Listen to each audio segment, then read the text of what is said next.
La conférence Drive Piéton de LSA, deuxième édition, ça continue. On est avec Johan Rico, qui est cofondateur de Shopopop. Alors Shopopop, c'est un spécialiste de la livraison à domicile et ça tombe bien, vous allez nous parler de l'évolution de la livraison à domicile pendant la crise. On en a beaucoup parlé ce matin, à la fois avec les interventions de Casino, Carrefour, mais aussi des interventions des panélistes. On OK. sent qu'il y a un sujet.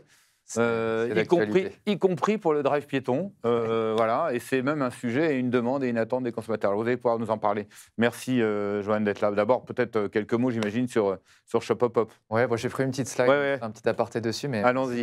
de me recevoir, Jérôme. Effectivement, on va s'attacher à la livraison à domicile et pour revenir dans un premier temps sur le contexte, je pense que ça aura échappé à personne. La crise Covid aura fait que l'année 2020 et même encore un petit peu ce début 2021 est une année particulière. On a vu clairement une accélération en fait et une mutation du commerce et aujourd'hui, ça paraît inconcevable d'opposer finalement ce commerce physique au commerce digital. Et 2 chiffres qui me semblaient intéressants de mettre en avant sur ce contexte, c'est, l'augmentation de l'activité de livraison déjà dans la restauration. On connaît toutes les plateformes, hein, autour de la livraison de restaurants et ça a encore connu un sacré boom et pareil pour la grande distribution alimentaire puisque finalement l'activité de livraison a augmenté de 54. Donc c'est quand même des pourcentages qui sont relativement importants. On a vu aussi, des évolutions autour du comportement finalement du Français, sur la livraison à domicile. Le critère qui reste quand même le critère principal aujourd'hui, c'est le prix. Un chiffre qui est assez bluffant aussi, c'est 44 finalement aujourd'hui des consommateurs vont abandonner un achat si les frais de livraison sont trop onéreux. Le deuxième critère, ça va être le délai de livraison. Donc, on voit aussi beaucoup de choses émerger autour de la livraison dite express. On entend parler de la livraison en 15 minutes, en 1 heure. Ça reste un vrai critère aujourd'hui, ces délais de livraison. Le côté express n'est pas forcément le plus plébiscité. On est plutôt sur la livraison, comme on dit, à la demande, sur un créneau d'1 heure qui va permettre aux consommateurs de s'organiser et d'être disponibles pour recevoir ces produits. Et pareil, un petit chiffre, 28 aujourd'hui de ces consommateurs vont abandonner l'achat si le délai de livraison est trop long. Et enfin, le dernier critère, c'est le lieu de livraison. Donc, pouvoir se faire livrer à son domicile ou aussi sur son lieu de travail. Ça devient vraiment des critères importants dans les actes d'achat sur la livraison. On a pris aussi un peu de temps sur l'année dernière de faire une analyse sur un panel de quasiment 500 drives. Et donc, ce qu'on peut voir, c'est qu'il y a eu une vraie accélération de la livraison à domicile. Alors, multiplié par 3 lors du premier confinement. Donc, sur un indice qui était avant à 100, on est quasiment monté à 300 au mois d'avril. Ça, c'est des drives qui font de la livraison à domicile. Ce sont des drives qui D'accord. font de la livraison Ah, à domicile, ouais. Et on a aussi vu certains magasins qui ont multiplié leur activité de livraison par 10. Donc, hmm. c'est vraiment significatif. Et après, ce qu'on retient, c'est que finalement, en sortie de premier confinement et sur finalement un peu un usage qui perdure, on voit que l'augmentation de la livraison est quelque chose de stable, à plus 40 points en moyenne. Donc aujourd'hui, on se dit vraiment que la livraison à domicile dans la consommation du drive et dans la consommation du e-commerce alimentaire est quelque chose qui perdure et qui continue encore à progresser. On a pris aussi le temps d'analyser les différences d'usage entre des magasins qui sont dits urbains et des magasins qui sont dits ruraux. Et pareil, même tendance, on est sur 4 courbes qui sont en croissance. On a un usage qui est vraiment bien ancré dans les territoires urbains, avec encore une augmentation de 50 de ces livraisons liées à la crise. On a aussi une forte accélération dans les villes moyennes, avec un pourcentage de croissance de 100 donc on a doublé l'activité dans les villes moyennes. Et sur les territoires ruraux et les petites villes, on a multiplié cette activité de livraison par 3 et finalement, c'est le territoire qui a eu la plus grosse croissance. Donc on se rend bien compte que les enjeux de livraison à domicile, c'est pas que pour la population urbaine connectée, c'est vraiment sur l'intégralité des territoires. Un petit focus sur Shopopop et la livraison collaborative. Donc, bon, c'est un modèle qui a fait ses preuves, hein, encore une fois, pendant cette crise, surtout très résilient, très flexible, puisqu'on a réussi à absorber cette charge et cette augmentation très, très forte. Et aussi un modèle qui est aujourd'hui adopté et reconnu dans la grande distribution alimentaire et par les consommateurs, parce que l'année dernière, pour un petit chiffre, on a onboardé, on a eu plus de 500 nouveaux magasins partenaires. C'est aussi un service qui a trouvé son standard et son niveau de confiance, puisque aujourd'hui, tous les utilisateurs qui ont recours à une livraison collaborative notent ce service et on est sur une notation à 4,86 sur 5. Donc, on est vraiment sur un standard qui est reconnu et de nouveaux impacts aussi et de nouvelles valeurs sur ce mode de consommation et ce mode de livraison, sur le volet écologique, l'impact environnemental et sur la valorisation sociale également. Et donc demain, on s'est prêté au jeu de la vision de demain, de ce panorama de la livraison et de ce qu'on voit émerger aujourd'hui.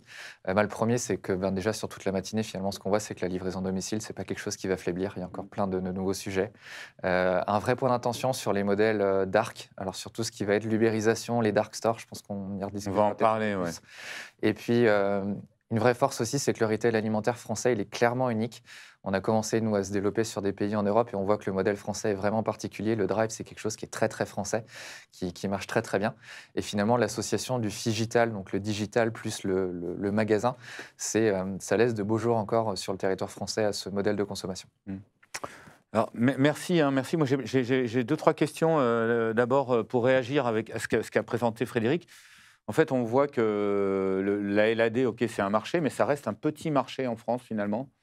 Alors, votre business, il est pas seulement sur la LAD, il est aussi sur l'accompagnement du drive. Oui. Donc, c'est finalement là-dessus que va se baser une grosse partie de votre croissance, j'imagine, demain. Oui, alors effectivement, on avait une forte croissance sur la livraison alimentaire, Ouais. donc adossée au drive. Ouais. On a aussi des enseignes avec lesquelles on fait de la livraison depuis un parcours magasin, donc Ouais. en laissé caddie, en ligne de caisse. Mhm. Et ensuite, notre modèle Shop Hop Hop s'adosse aussi à d'autres acteurs du retail spécialisés. Donc on n'est pas que dans C'est l'alimentaire. du nonal. Ouais. Et ça se développe, j'imagine. Ça se développe bien. On a de nouvelles expérimentations avec des nouvelles enseignes dans le domaine du sport, dans le domaine de l'électroménager qui vont aussi arriver. Ouais. Et finalement, c'est de se dire que tout ce qui sera un produit transportable dans un véhicule d'un particulier ou éventuellement à vélo, en transport d'eau ou à pied, peut se faire via ce mode de livraison collaborative. On parlera après de la livraison de manière générale et de tous les acteurs qui arrivent. Ça devient très compliqué, en fait, hein. Il y a plein d'offres différentes. Il y a les plateformes de food qui interviennent. Enfin bref. Oui. Juste sur les drives piétons, puisque c'est quand même le thème du jour, ce qui apparaît, c'est qu'il y a une demande assez forte de livraison sur le drive piéton. C'est logique pour vous, spécialiste? Vous allez me dire oui, évidemment, la livraison, ils en font tout le temps, mais comment vous analysez les choses finalement? Et est-ce que c'est un service que vous allez pouvoir proposer de manière très fluide et très efficace? Oui, c'est un service qu'on proposera. Donc, avec ça, en fait, pour nous, c'est vraiment une continuité puisque le drive piéton, ça vient dans la problématique, comme on dit, de l'acheminement et de la livraison du dernier kilomètre. C'est une nouvelle étape qui permet de rapprocher les produits du consommateur final. Donc, ça fait effectivement sens de se dire que demain, la livraison à domicile pourra aussi venir apporter une autre couche de service et une autre expérience encore supplémentaire. Et quand on voit l'essor du drive piéton, plutôt aujourd'hui dans les territoires urbains, et quand on voit aussi l'appropriation de la livraison dans ces territoires urbains, on se dit qu'il y a forcément des moments où les deux services vont venir se compléter. On parlait des acteurs de la livraison. Alors, il y a les Uber Eats, il y a les Deliveroo, il y a Cajoo qui s'est lancé, hein, qui est un pure player qui veut développer des mini-entrepôts pour livrer sur du PGC. Il y a Everly qui arrive à Lyon, on en a parlé il y a peu de temps. On va faire une interview là, qui va apparaître, je pense, dans les heures qui viennent, ou alors qui est peut-être déjà paru, je n'ai pas vu le site du patron. Il débarque à Lyon avec des très très grosses ambitions. Alors Everly, c'est l'Instacart européen. Ouais. Hein, c'est de la livraison collaborative, mais avec des... on ne peut pas dire que c'est livraison collaborative. Je ne sais pas comment c'est défini. Ça reste dans l'ubérisation, on va dire. C'est avec ce côté semi-professionnel d'une activité finalement rémunérée, bon, là qui va même aller récupérer les courses dans le magasin. C'est des shoppers experts qui font les courses pour les particuliers. Oui, exactement. Alors justement, tous ces acteurs, il y en a plein. Est-ce que ce n'est pas un peu compliqué? Comment vous voyez les choses? Et quelles sont les opportunités et les dangers de tous ces arrivants sur le business? Ouais, il y a beaucoup de solutions de livraison. Ouais. On voit plein de modèles différents. Il y a les modèles, comme on le disait là, ubérisés. Il y a les modèles à la Instacart où on va aussi avoir un service supplémentaire avec le picking, finalement, qui est fait dans les magasins. Et ensuite, on a les plateformes collaboratives. Finalement, ce qui est pour nous une vraie menace, mais finalement, ce n'est pas pour nous en tant qu'acteurs de la livraison, c'est plutôt même pour nos clients et pour les retailers, c'est que ces modèles dits ubérisés et qui plus est, où le client va faire son achat de produits directement depuis l'application, en fait, l'enseigne, le magasin perd le contact avec son client. Ils vont perdre la donnée. Et ce qui peut être préjudiciable demain, c'est que si ces acteurs qui captent la donnée savent quel jour, quel type de client, quels produits sont achetés, ils vont faire finalement un peu comme Cajoo, des mini-entrepôts où tous les produits vont être stockés. Et en fait, le magasin, ces acteurs-là n'en auront plus besoin. C'est ce qu'on a vu sur la restauration avec Deliveroo ou encore Uber. Aujourd'hui, on voit les dark kitchens qui arrivent. Finalement, les dark kitchens, c'est quoi? Ils ont agrégé la donnée. Les données clients, ouais. Ils savent si c'est des burgers, des plats indiens qu'il faut livrer un soir de foot ou autre. Ils préparent ça dans leur propre restaurant et ils livrent. Donc en fait, les restos, ils n'en ont plus besoin. Donc si on voit ce modèle-là... pour les magasins demain. Ouais. C'est ce qui nous fait peur. C'est le danger. Et vous, zéro données client? Zéro donnée client. Le client fait ses courses sur le site marchand. Et nous, on vient juste proposer la livraison à domicile. Vous êtes un pur prestataire en livraison collaborative. Exactement. Okay. Et donc, vous accumulez aucune donnée client Non. OK. Donc, c'est l'avantage. Dernière question, les coûts de la livraison, c'est un sujet aussi. On en est où aujourd'hui? C'est quoi les chiffres, quoi? Combien ça coûte une livraison longue, pas moins longue, etc. Quelles sont les données que vous avez? J'imagine que vous benchmarkez énormément là-dessus. Oui, on benchmark effectivement assez régulièrement. On benchmark aussi fortement finalement la différence entre les modèles dits traditionnels et ce modèle collaboratif qu'on connaît chez nous. Aujourd'hui, une livraison collaborative, elle est grosso modo proposée aux consommateurs entre 7 et 9 euros. Après, les enseignes, en fonction de leur stratégie commerciale, vont aussi pouvoir la prendre en charge à 100% s'ils souhaitent offrir le service de livraison. Des fois, ils vont la prendre en charge à partir d'un certain montant de panier d'achat.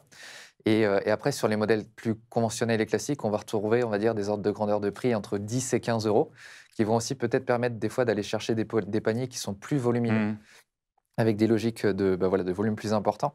Et ce qu'on voit aussi, c'est que la livraison avec ces acteurs conventionnels vont aussi intéresser les distributeurs pour l'approvisionnement finalement de ces drives piétons ou des drives satellites. C'est-à-dire que ces entrepôts sont approvisionnés des fois depuis un drive master et ils s'appuient aussi sur les camions pour effectuer ces tournées de livraison pour desservir leur propre structure. Donc ils s'appuient sur des prestataires livraison aussi dans ce sens-là. Ça permet de mutualiser. En amont. Exactement.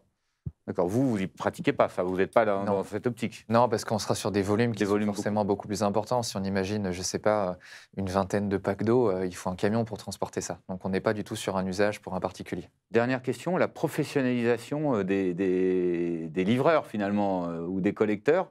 Est-ce que ça c'est un souci aussi pour le business, pour le marché de la livraison? Je ne sais pas si c'est un souci, parce qu'en fait, si c'est bien identifié en fonction des services et des acteurs, ça ne doit pas être un souci. Ce qui peut être, entre guillemets, dommageable, c'est si effectivement on s'imagine qu'un modèle collaboratif dévie vers ce côté ubérisation, où là, finalement, des gens qui sont censés faire ça sur un trajet régulier vont faire une pseudo-activité. Ça, c'est, je pense. Vous, vos livreurs, ça reste des monsieur tout le monde? Ça reste des monsieur tout le monde. Ils sont dans un usage qui est bien cadré. Pour vous donner un chiffre, un utilisateur fait entre 6 à 9 livraisons par mois. Donc on est très très loin de se dire que c'est un professionnel de la livraison. Vous avez un seuil pour éviter ce qui devienne pro? Oui, il y a des seuils, effectivement. Il y a un usage qui est régulé à travers l'application ShopUpUp qui permet d'éviter cette déviance-là. Ok, ben merci pour ces explications. Merci, Johan. Merci, Jérôme. Et donc, on continue avec LSA Drive Piéton. On se fait une grande pause, là, pour le coup.